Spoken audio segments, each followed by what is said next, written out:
Hey guys, Road Warrior back here. I wanted to cover something here on the missions. A really fun mission, fishing together. The Hunt Plugs mission, where you're trolling with plugs.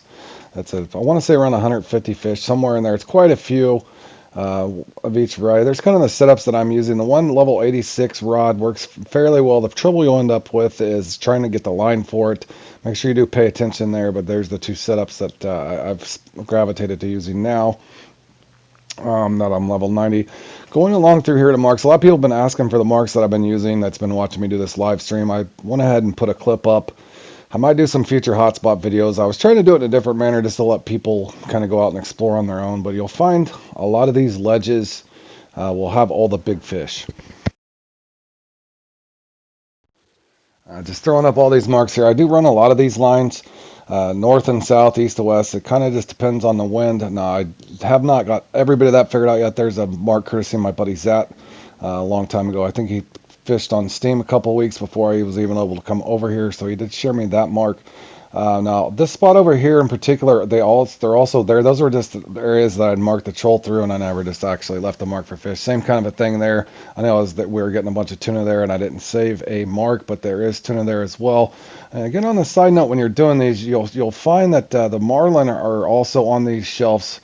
Nothing wrong with missing on the marlin as well. It's one of these probably the more fun missions that I think I've ever played in or trying to complete here. Especially just not for the big fish fights and the XP and the cash and that sort of thing, but just fishing for friends.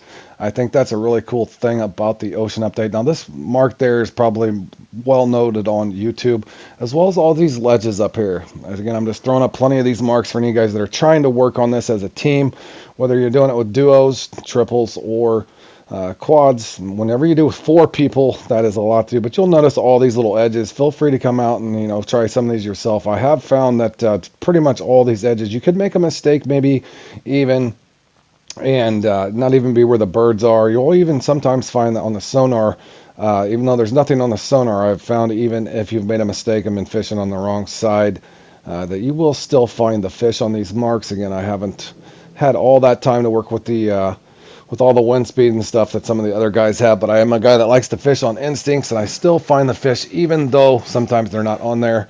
And again, just kind of showing you something here. There's another way, and if you're not wanting to do the traditional trolling, what you can do is simply, as you're in your boat, hit to the right, and you'll notice that you're spinning, whether you want to do 1%, 3%, or 8%. I'm just kind of want to briefly show this. As we can see, we're basically set that on cruise control, just doing a circle, if you're noticing what we're doing here. And special thanks to my buddy Keith, who was helping me with this clip this morning, just kind of show, we're just kind of just circling around here. Catching fish, even though that was just a trophy, I think I had that around 3 or 5%. You'll also note if you hook into a marlin trying to just do a circle method, whether you want to go to the right or the left, again, follow along with what I'm saying, as when you're in the captain's seat, simply hold left or right, hit X, this is at least on PlayStation, and it'll set that percentage. Now that we're circling, I've noticed, you'll see as we were communicating here on the mic, he was having trouble. So once you hook onto a marlin, but you can see there by the rotation, the boat is actually spinning right in the hot spot where we've located some fish. It's just another option if you're wanting to do that this way. As you can see, my buddy Keith there got a nice another scoring tuna, just simply rotating at a slower speed. Now again, there's a marlin he was having trouble with. I did go back in the 1% on that to help him out. Again, just doing more rotations. As you can see, the boat is just slowly spinning. These fish will count, so if you're looking to do it a different way, again, I think it could get a little hectic if you had 3 or 4 of you just spinning constantly, left or right, but just throwing that option up there if that's something you want to try. Those fish will count if you're just slowly rotating right on top of a hot spot. Again, just going through here on a traditional manner where we're just running a straight line, 6 to 8%. Again, there's nothing wrong with missing on those. You can see this is probably one of the more fun missions. I said that just to repeat it. It's definitely a viable option. If you're wanting to farm and have fun, it's not one of those that you're going to just pull in marlin left and right in a quick manner like you would at the Congo if you're trying to level up. But it's more of in my opinion, the ocean map so far, I'll do a clip on it. But for me, the ocean map's been more about catching big fish, having fun, not too awful worried about the fight times. But again, a lot of people are in a rush to level up. But it's kind of showing you here too. What I've done is I've hooked onto a fish, but to maximize time when you're actually working on this mission itself, I put myself in this situation because I know I got better gear than some of the other guys on the boat. I'm just trying to keep it enough on there until I was able to have multiple people hook up. That does help you guys out if you're trying to maximize your time. In other words, the lower level guys, you want to try to get them hooked up as well. So if I was just to be a hog, you'll also notice if you're catching a lot of fish, sometimes it gets streaky where you're catching fish and not. Also, what we'll call the burn zone or the shred zone.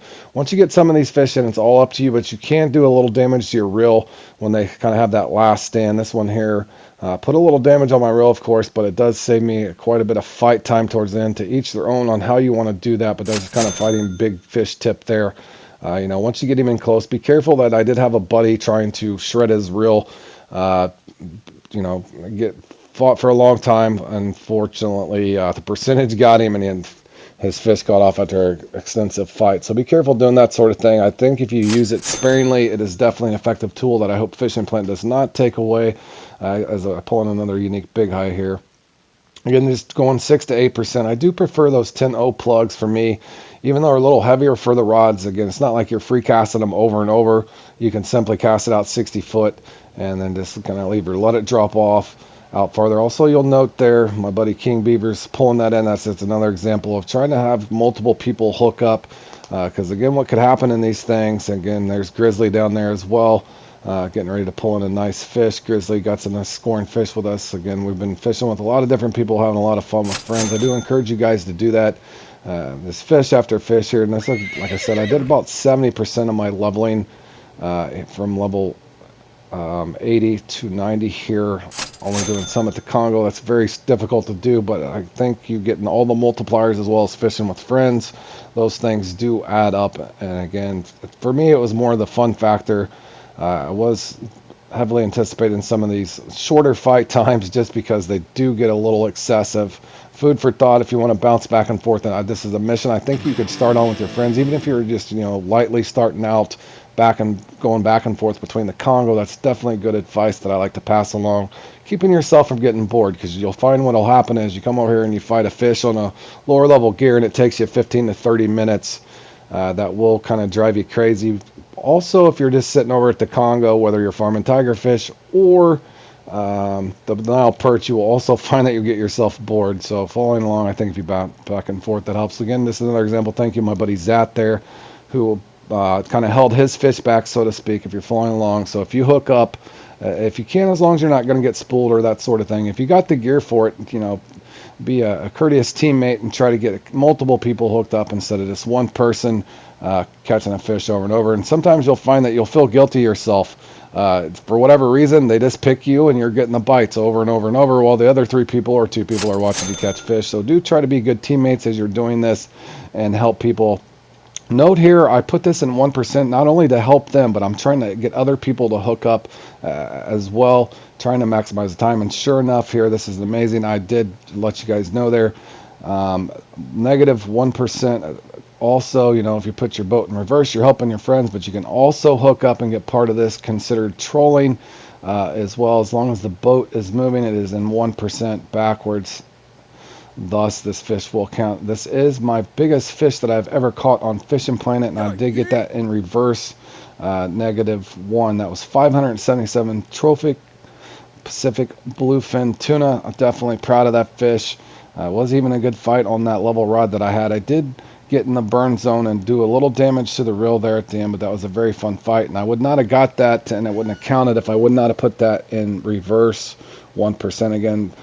Following along from the start of the video, whether you want to go from circling the fish to get them to bite or just traditional straight line minnows that's helping. A special thanks there to Lucas as well as King Beavers and Grizzly, who I've had a lot of fun fishing with. Lucas there went on an absolute tear the other day. He was on fire. He was in the hot seat, fish after fish, even with his level 85 gear. The guy really came in and contributed, and I appreciate that, Lucas. Thank you for also being in the clip and posing with those fish, guys. All right, guys, I hope this helps you out. Take care.